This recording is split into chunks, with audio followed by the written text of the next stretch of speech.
Universe shows us it is the time to restart, have a new beginning.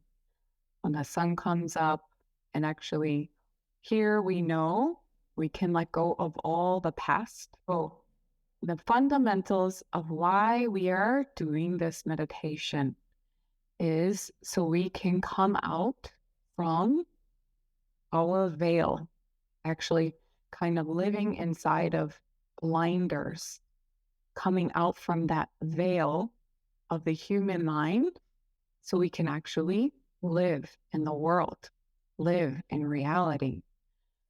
So if this reality is not existing within us now, this reality will not be there when we die. So, you know, something I think is really important in this meditation is that we consider what happens when I die, actually, and even how short this life itself is. It comes and then one day it will go, right? And actually, this time that we are alive is so precious. It's so precious, and what we do with it. So the reason we're born into the world is so we can live. So if this doesn't exist, this truth doesn't exist within us now, it will not be there when we go. So in order for us to have truth, one has to get rid of this incomplete world and the incomplete self, go to the universe, which is truth, and be born. And one can live forever in the world of truth. So when we think about what is eternally living, we can think about the universe. So the universe is represented by the circle. So the universe, that existence existed forever ago. So around 13.9 billion years and beyond that, the universe just looked like absolute emptiness. And around 13.8 billion years ago, the stars, the sun, the moon, the earth, and even humans began to exist in the universe. So when seen from the universe, actually the material things had never really been born.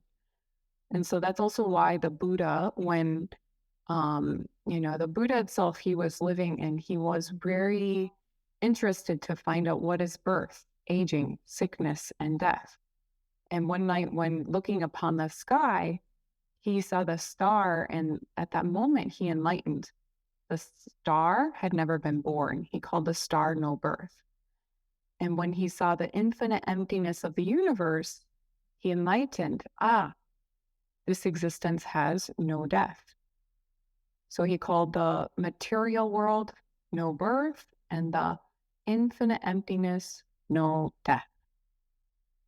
So humans make their own mind by copying this world and then think that that world exists. So people live being deceived by their own mind of lies. So just as we were saying, like that is this blinder, actually, we're living constantly filtered by the pictures one has taken since the time they came into the world of whatever I learned. And then a person lives with all of those conceptions and habits from the life that they've lived. And that becomes like the filter, the blinders of how we see and live in the world. So people never really once seen or lived in the real world. They've always been living inside of their own man-made mind world, and that's overlapping over this world.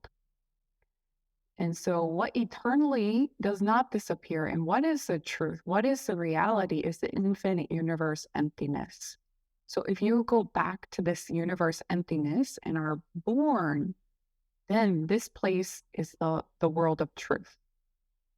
So all the material things, if we think about it, were birthed by all other materials or just came forth. And eventually one day, the material world will someday break down, and then eventually it will become either soil or dust. And then eventually it will go back to the emptiness.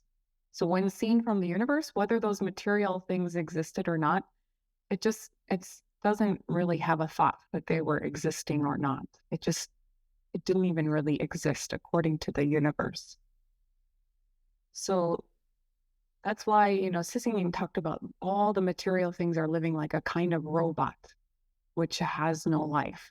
If we think about a robot, we can definitely think, oh, the robot doesn't have life, right?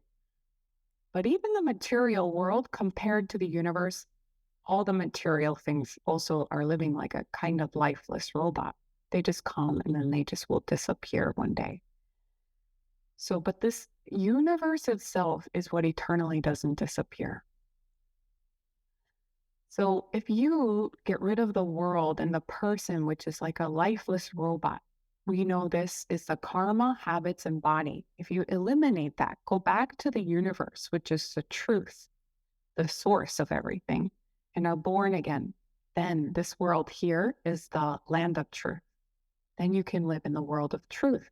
Your mind becomes one with reality. That is the everlasting world.